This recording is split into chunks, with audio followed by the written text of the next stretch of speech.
All right, everybody. This is as breaking news. This is as exciting news as I have seen in a very, very long time. It is Saturday, February the 14th, and thanks to many amazing activists in our community, including Mrs. Barbara Anderson, here's what we find. National Public Radio broadcasts today about Jehovah's Witnesses. Do you want to hear the secrets of what this religion has been doing or keeping under wraps? To all those who frequent this board, I wanted you to know that an investigative public radio program named Reveal, produced by CIR, Center for Investigative Reporting and PRX, will present today, Saturday, February the 14th, the results of new investigations uncovering hidden stories. No matter where you live in the world, if you have access to the internet, you can hear the February 14th scoop at the Reveal website about the secrets Jehovah's Witnesses kept under wraps. Here's the link. All right, now we're going to go to that, and here is this. Now, I had never heard of this organization, Reveal, okay? Turns out they have a number of journalistic awards that have been given to them. They do investigative reporting, and they're the real deal, and they've partnered with NPR.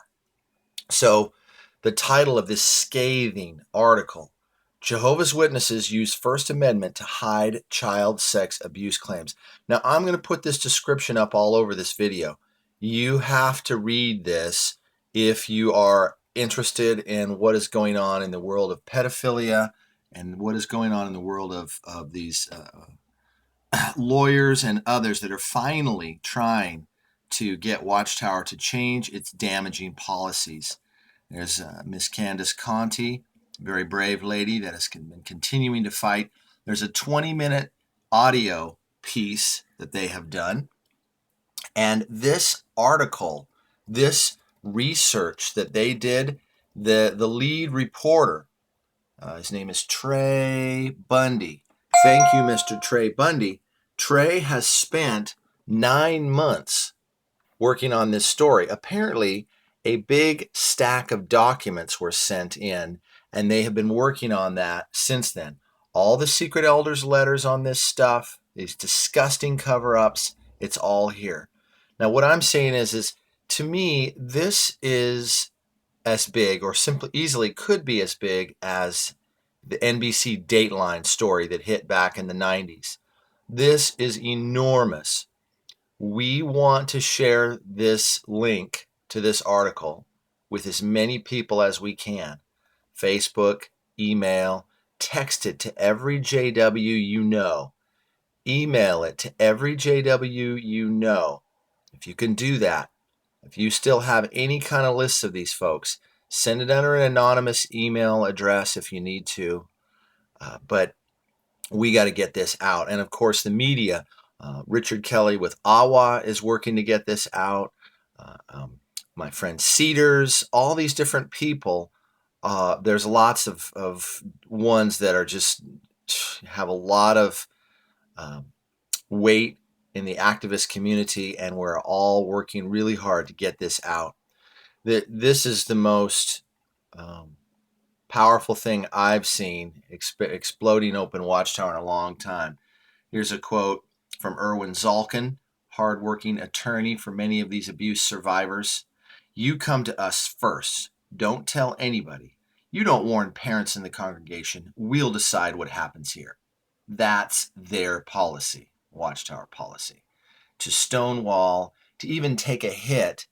In one case, they completely lost and their entire defense was thrown out because they wouldn't come forward with the database of child molesters. They just said, well, it's just it's too complicated. There's 3 million documents. It's just, we don't have time to find what you're asking us, what you're subpoenaing us for, which is, of course, a bunch of baloney.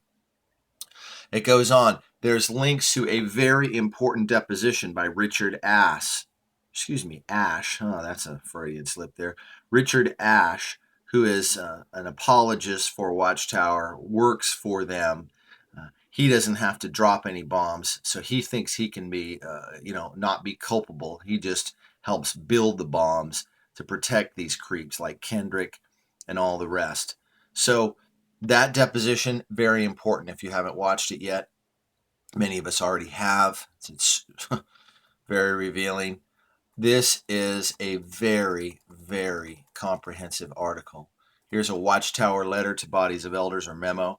Not every individual who has sexually abused a child in the past is considered a predator.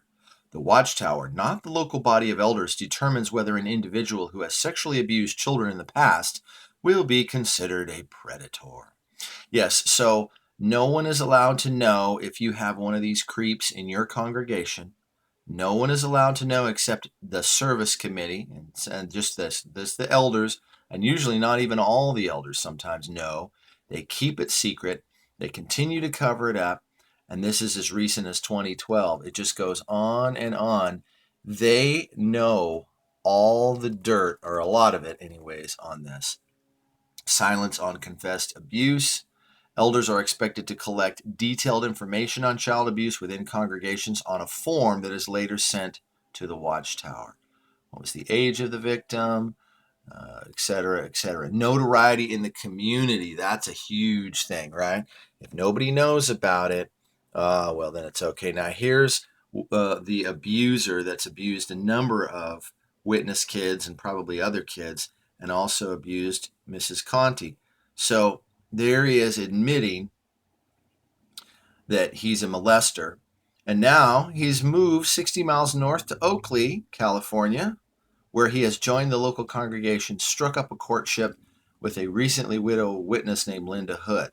I believe they're married. Yeah, they're married now. And she's standing by her man, her pedophile man, and they continue to go to the Oakley congregation where they no doubt get lots of backslaps and hugs from the local friends telling them that they're so sorry that they're being persecuted like this. It's just disgusting. So this article is huge.